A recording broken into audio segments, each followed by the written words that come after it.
Aquarians, let's see कि 24 जून 2024 के लिए divine message, goddess guidance, universal message क्या है। आज यूनिवर्स आपको क्या कहना चाहते हैं। सो बड़ा ही प्यारा दिन है, 24 की एनर्जी है यहाँ पे। लेट्स सी कि आपके लिए डिवाइन ऊर्जाएं क्या कहती हैं। ये गाइडेंस आपकी किसी पर्टिकुलर सिचुएशन के लिए हो सकती है या फिर ये आज के लिए भी हो सकती है। 24 जून 2024 फॉर एक्वेरियंस।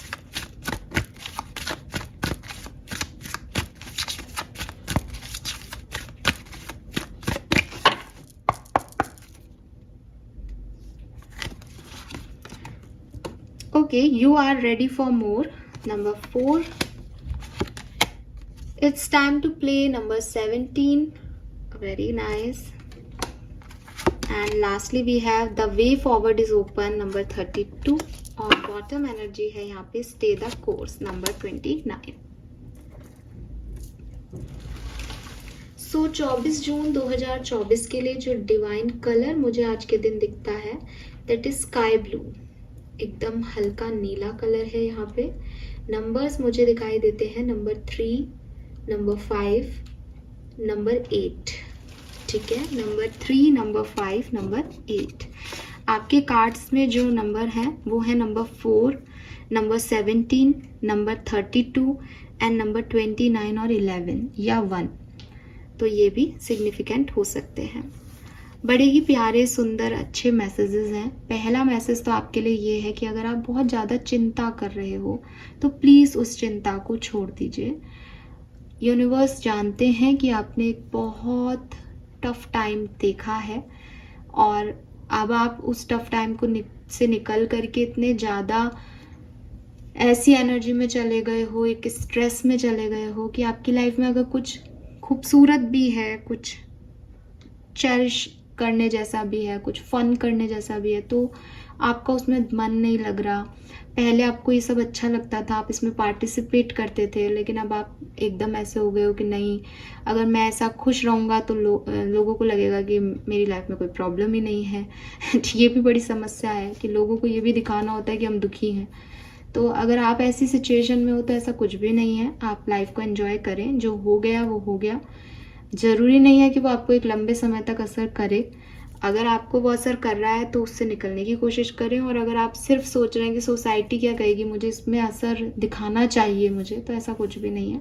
आप बिंदास रहें, खुश रहें।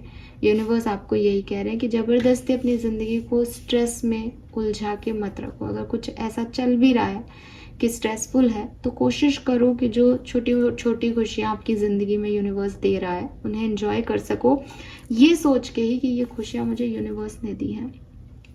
ठीक है, एक प्लेफुल एनर्जी आपकी होनी चाहिए। प्लेफुल एनर्जी का मतलब ये नहीं है कि आप प्ले बॉय प्ले गर्ल बन जाए, नो। ठीक है, नहीं, अच्छे एनर्जीज का मतलब है कि खुश रहें और दूसरों को खुश कर सकें। अगर आप किसी एक सोल को भी खुश करते हैं किसी एक दिन में तो शायद आपका जीवन सफल है। अगर आप किसी को स्माइल कराते हैं तो आपका जीवन सफल है। अगर आप खुद का ध्यान रखते हैं, खुद के लिए कुछ करते हैं तो आपका जीवन सफल है। ठीक है, दूसरी चीज़ इसी मैसेज के साथ आ रहा है स्टे द कोर्स।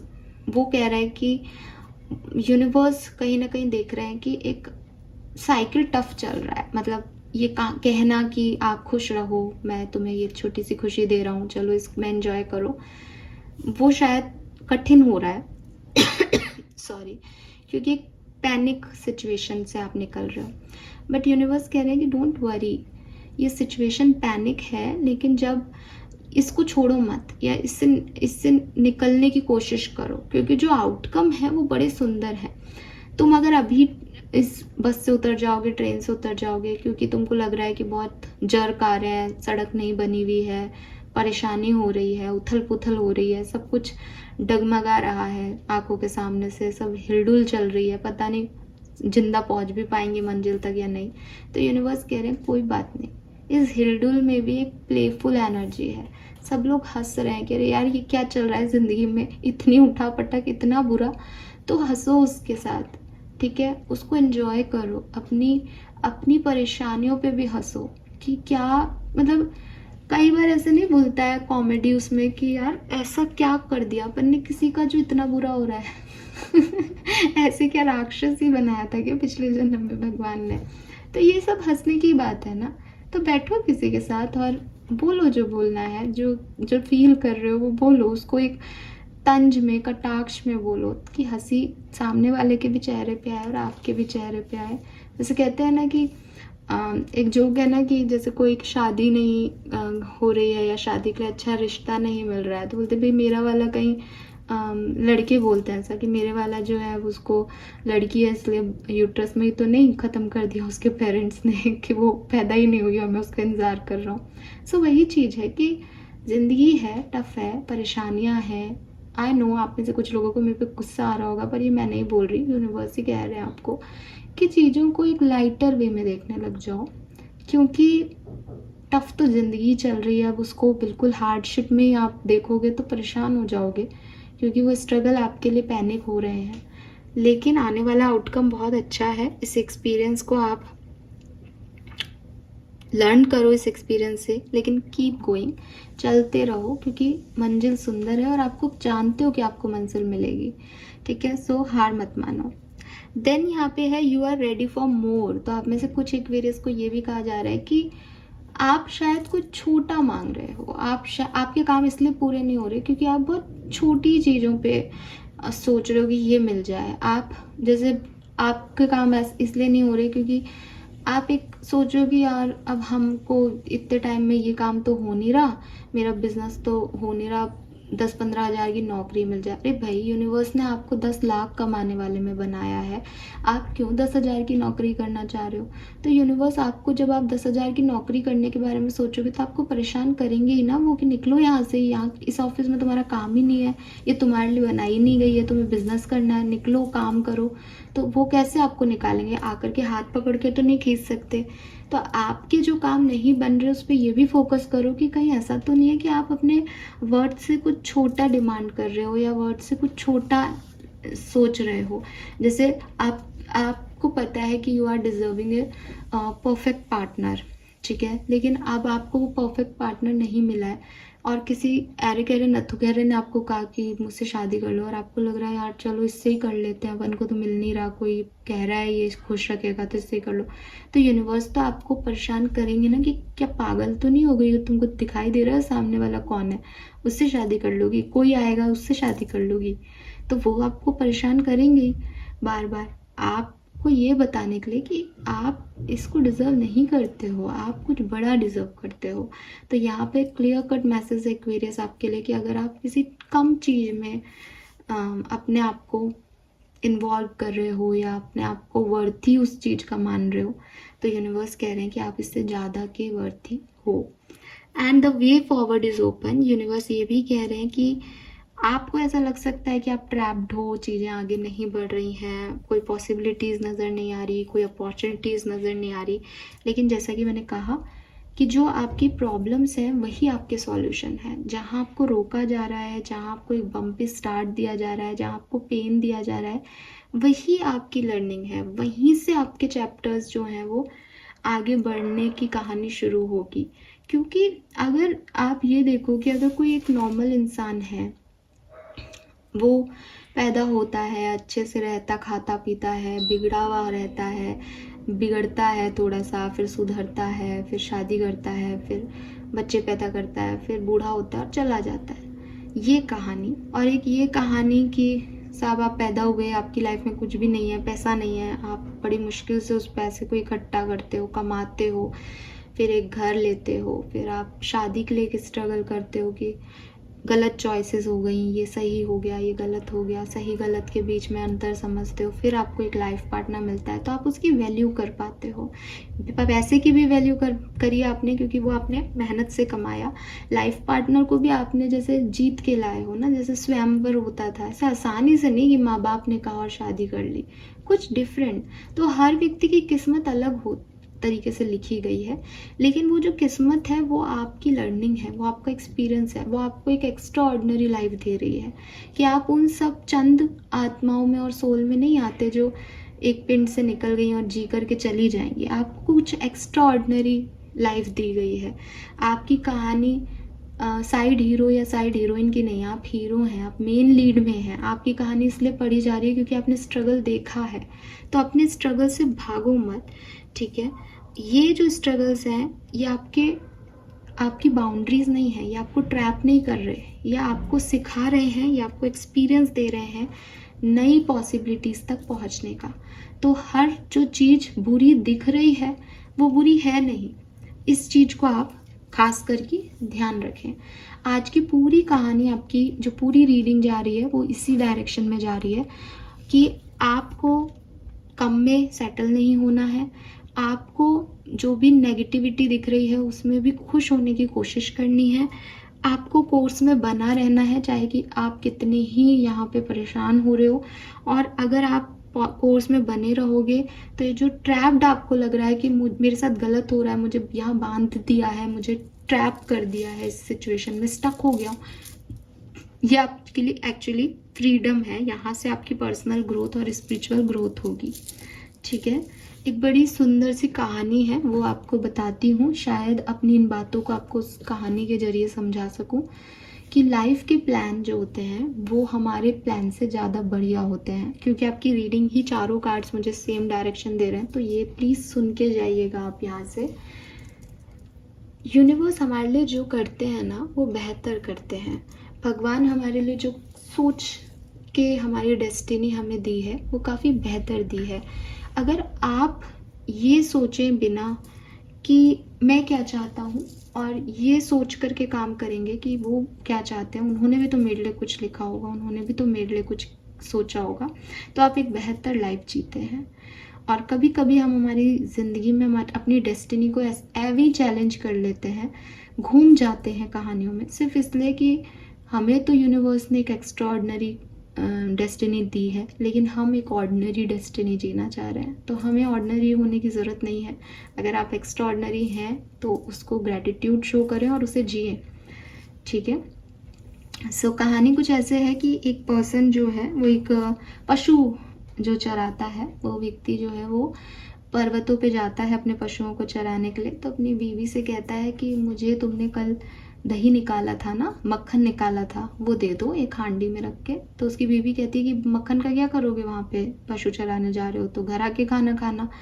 तो बोला कि नहीं नहीं, रास्ते में कान्हा जी की मूर्ति है वहाँ पे पेड़ के नीचे, ऐसे ही पड़ी रहती है, उसको मुझे तो नहीं लगता कोई लोग पूजते भी हैं उसको, तो उनको मक्खन पसंद है, मैं चढ़ा दूंगा मक्खन, मेरा बड़ा मन है अंदर से कि मैं उन्हें मक्खन चढ़ाऊँ। तो उसकी पत्नी दे देती है उसको मक्खन, वो एक बरनी में रख के चला जाता है अपने पशुओं को चराने के लिए। अब जैसे ही वहाँ पे वो एक पेड़ आता है जिसके नीचे कान्हा जी की मूर्ति है, वहाँ पे उस बरनी को रख देता है और बड़े दिल से कहता है कि मुझे तो मक्खन पसंद नहीं है, पर मैं जानता हूँ कि आपको मक्खन बहुत पसंद है, और मुझे नहीं पता इस मूर्ति में आप हैं भी या नहीं, लेकिन अगर आप हैं तो प्लीज़ ये ग्रहण करें, मैं आपके लिए लाया हूँ और आपकी पसंद की चीज़ है। ऐसा करके वो चला जाता है अपने पशुओं को चराने के लिए। अब अगले दिन भी वो ऐसे ले आता है थोड़ा सा मक्खन और वहाँ रख देता है और चला जाता है। 2-3 दिन बाद वहाँ पे कृष्ण भगवान साक्षात प्रकट होते हैं और कहते हैं कि जंगल में, यहाँ पे ऐसे पहाड़ पे कोई आकर के मुझे पूछता नहीं है। कई लोग आते हैं मुझसे मदद मांगते हैं, रास्ता भूल जाते हैं तो, लेकिन ऐसे तुम्हारे तरह कोई जो चीज़ खुद पसंद नहीं करता लेकिन मुझे पसंद है इसलिए लेके आ रहा है रोज़, तो मैं बड़ा खुश हूँ तुमसे कि बताओ तुमको क्या चाहिए। तो वो कहता है कि मुझे कुछ नहीं चाहिए, मैं तो खुश हूँ जो आपने मुझे दिया है, मेरी ज़िंदगी तो भली चल रही है, आप तो मुझे रोज़ दर्शन दे दिया करो, मैं आपका माखन लाऊंगा और आप मेरे हाथ से माखन खा लिया करो, बस मुझे इतना चाहिए। तो भगवान और भी खुश होते हैं। भगवान कहते हैं कि तुम तो बहुत अच्छे इंसान हो कि तुम मेरे से खुश हो, जनरली लोग मेरे से खुश होते नहीं हैं। तो वो कहते हैं कि वो जो चरवाहा होता है वो कहता है कि हाँ महाराज, लेकिन अब मेरे पास कुछ मांगने को है नहीं, आप मुझे कुछ दे भी दोगे तो मैं क्या ही कर लूँगा, मेरी बीवी और मैं ही हैं, तो हम तो जैसे हैं वैसे खुश हैं, लेकिन आप सब पे दया दृष्टि बनाए रखो, बस यही चाहते हैं हर इंसान। तो कन्हैया जी कहते हैं कि मैं तो हमेशा ही तुम लोगों का भला ही चाहता हूँ, ठीक है, तो लेकिन अगर तुमको बड़ी इंसानों को बड़ी परेशानी होती है, वो कभी किसी चीज़ से खुश ही नहीं होते, मैं तुमसे आया भी इसलिए हूँ और खुश भी इसलिए हूँ कि तुम एक ईमानदार इंसान हो, प्लस तुम खुश मिजाज भी हो, तुम्हें कोई शिकायतें नहीं है ज़िंदगी से। तो वो खुश हो जाता है। अब 2-3 दिन ऐसे आता है और मक्खन चढ़ाता है, बात बात करता है, अपनी पूरी जो भी उसकी जर्नी रही होती है वो अपने कान्हा जी को सुनाता है कि भाई ऐसे ऐसे ऐसे ऐसे हो रहा है। तो कान्हा जी उससे एक चीज़ और बिगनिंग में कह देते हैं कि भाई किसी को बताना मत कि मैं तुमसे यहाँ मिलता हूँ और ऐसे बात होती है, ये बताना मत किसी को। तो कहते हैं हाँ हाँ प्रभु, नहीं बताऊँगा।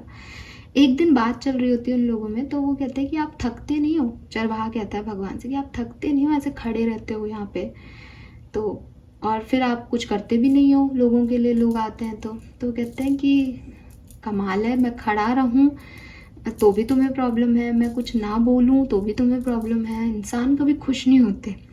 मैं ऐसा करता हूँ तुमसे मिलना ही छोड़ देता हूँ। तो वो गुस्सा हो जाता है एकदम से कान्हा जी। तो वो बोलता है कि सॉरी सॉरी प्रभु, मेरे से तो गलती हो गई, मेरा ये मकसद बिल्कुल भी नहीं था कि मैं आपको नाराज़ कर दूँ। आप प्रभु हैं, आप रहिए जैसे आपको रहना है, मैं तो सोच रहा था कि आप थक जाते होंगे। तो कान्हा जी बहुत तेज हंसते हैं, बोलते हैं कि तुम ना केवल ईमानदार हो बल्कि बहुत भोले भी हो, ठीक है। तो कहते हैं कि अच्छा ऐसा करो, आज तुम मेरी जगह खड़े हो जाओ और मैं तुम्हारे पशुओं को चरा के ले आता हूँ। तो वो कहता है कि क्या बात कर रहे हो? बोले कि हाँ सही बोल रहा हूँ, लेकिन मेरी एक बात ध्यान रखना, यहाँ पे जो भी व्यक्ति आएगा अगले 1 घंटे तक तुम यहाँ खड़े रहोगे, मैं तुम्हारे गायों को चरा के लेके आ रहा हूँ, लेकिन तुम कोई बीच में नहीं बोलोगे, किसी की भी बात में बीच में नहीं पड़ोगे। तो वो कहता है हाँ हाँ ठीक है। अब वो पीछे पेड़ के पीछे जाके खड़ा हो जाता है, प्रभु चले जाते हैं चरवाहा बन के और सब बढ़िया। अब थोड़ी देर में वहाँ पे एक इंसान आता है और कहता है कि कृष्ण भगवान के सामने कि भगवान बड़ा गरीब, वो कहता है कि बड़ा गरीब था लेकिन आपकी वजह से सब सही हो गया, खूब पैसा मिल गया। भगवान के आगे वो पोटली रखता है और कहता है कि आपकी कृपा से सारे काम हो गए, जैसा सोचा था वैसे हो गए और खूब इनकम हो गई आज की, तो धन्यवाद प्रभु धन्यवाद। थोड़ी देर बैठता है वहाँ पे, भोग लगाता है, खुद भी खाता है और चला जाता है। देख रहा होता है पेड़ के पीछे से वो पशुपालक, वो देखता है कि अरे वो अपनी थैली तो वहीं भूल गया, लेकिन वो कुछ कर नहीं सकता क्योंकि भगवान ने उससे पहले ही प्रॉमिस लिया था कि भाई तुम नहीं बोलोगे बीच में किसी के। चुपचाप खड़ा रहता है। थोड़ी देर बाद ही 2-3 मिनट बाद ही वहाँ पे एक गरीब व्यक्ति आता है। वो कहता है कि प्रभु प्लीज़ मुझे पैसे की ज़रूरत है, मुझे मेरी बेटी की शादी करनी है, तो कुछ पैसों का इंतज़ाम कर दो हो सके तो। और देखता है कि भगवान के पास एक लाल कलर की पोटली रखी है, तो उसको निकालता है और उसमें पैसे होते हैं। बड़ा खुश होता है कि अरे आपने मेरी इतनी जल्दी सुन लिया, आपका आशीर्वाद है ये, और ऐसा करके भगवान को चरण स्पर्श करके और पैसे लेके चला जाता है। वो बोलने वाला होता है पीछे खड़ा हुआ पशुपालक, अरे ये क्या कर रहे हो तुम, ये पैसा तुम्हारा नहीं है, तो वो छोड़ गया। पर वो बेचारा फिर कुछ नहीं बोल पाता। इतने में वहाँ पे एक सपेरा आता है और कहता है कि भगवान मेरे परिवार में मैं अकेला कमाने वाला हूँ और मैं एक सपेरा हूँ, आपकी कृपा से बहुत समय से सांप पकड़ रहा हूँ और डरता भी नहीं हूँ सांप पकड़ने से, लेकिन प्लीज़ मुझे बचाना, कि कहीं मुझे बस एक ही डर लगता है आजकल कि अब उम्र हो गई, कल को कोई सांप वाप ने काट लिया तो मेरे परिवार का मेरे पीछे से क्या होगा, तो प्लीज़ मुझे बचा लेना। ये सांप वाप काटने वाले हों तो उस दिन मुझे पहले से ही आगाह कर देना, मुझे किसी भी तरीके से रोक लेना, लेकिन मैं सांप के कटने से ना मरूं, ऐसा कुछ कर देना। अब वो चला जाता है वहाँ से।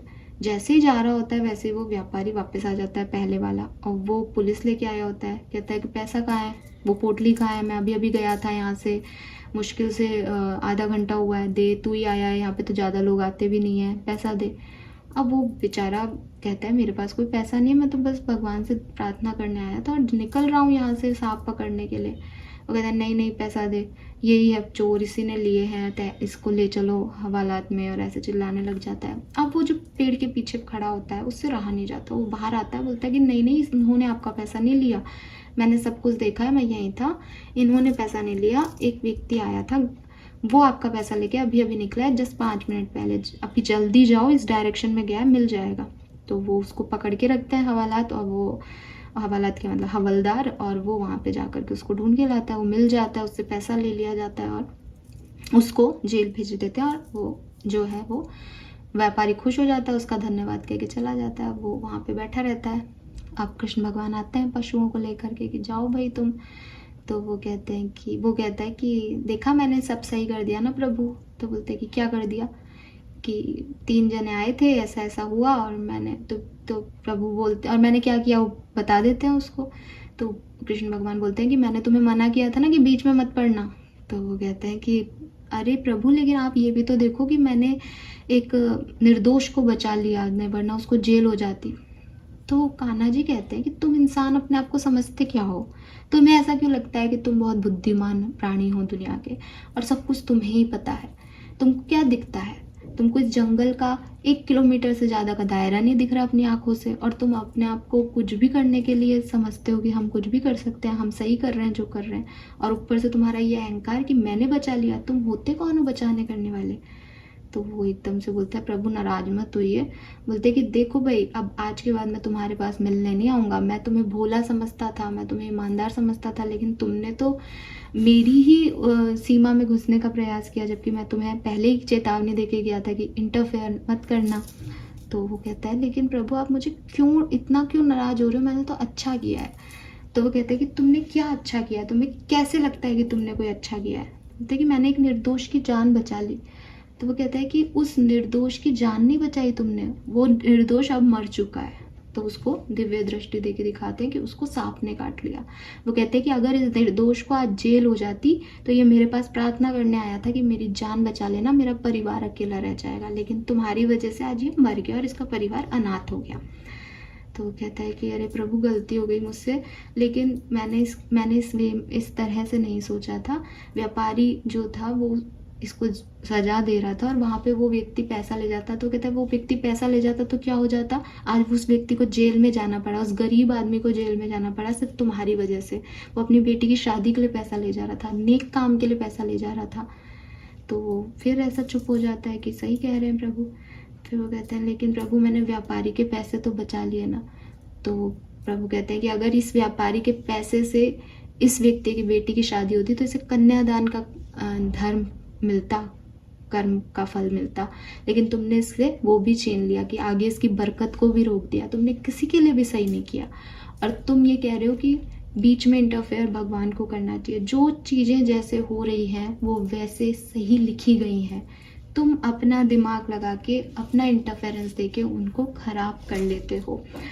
तो वो बहुत अफसोस दिखाता है, चुपचाप अपने पशुओं को लेकर के घर आ जाता है। तो पूरी कहानी आपको सिर्फ इतना ही कह रही है, जो कि आपके लिए आज का गाइडेंस भी है, कि चीज़ों को उनके फ्लो में होने दें। कुछ स्ट्रगल, कुछ परेशानियाँ, कुछ तकलीफ़ें जो शायद उस व्यक्ति को होती, सपेरे को जेल हो जाती तो वो 2-3 दिन एक परेशानी का समय देखता, लेकिन वो मौत से बच जाता, उसका परिवार अनाथ होने से बच जाता।